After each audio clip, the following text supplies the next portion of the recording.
السلام علیکم ورحمۃ اللہ۔ سامعین مکرم، اگر چپل الٹی ہو جائے تو اس سے کیا نقصان ہوتا ہے؟ اس کے متعلق بے شمار باتیں سننے کو ملتی ہیں کہ اگر چپل الٹی ہو جائے تو اس سے فلاں حادثہ پیش آتا ہے، یہ ہو جاتا ہے، وہ ہو جاتا ہے۔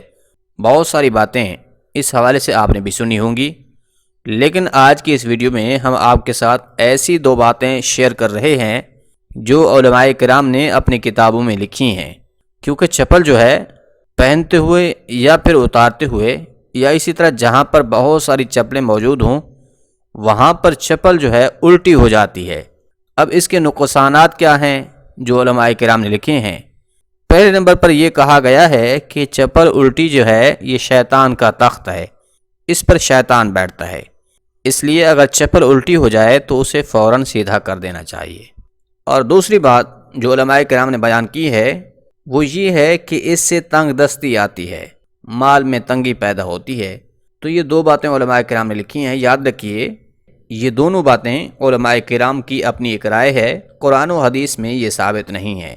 اس کے علاوہ جتنی بھی باتیں عوام الناس میں مشہور ہیں ان کی تو سرے سے ہی کوئی اصل نہیں ہے۔ جس طرح کہ یہ کہا جاتا ہے کہ اس سے گھر میں جھگڑے ہوتے ہیں، میاں بیوی میں اختلاف پیدا ہو سکتا ہے، یا پھر اس طرح سے اگر چپل ہو جائے تو اس سے مراد ہوتا ہے کہ کوئی آنے والا ہے یا کسی کے جانے کا امکان ہوتا ہے۔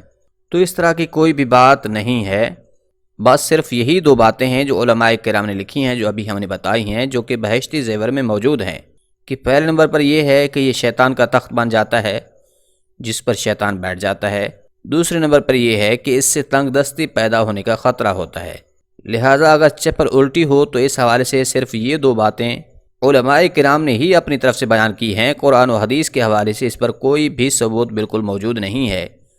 اس کے علاوہ باقی جتنی بھی باتیں عوام الناس میں مشہور ہیں ان کی تو سرے سے ہی کوئی اصل نہیں ہے، اس لیے اس حوالے سے زیادہ پریشان ہونے کی بھی ضرورت نہیں ہے۔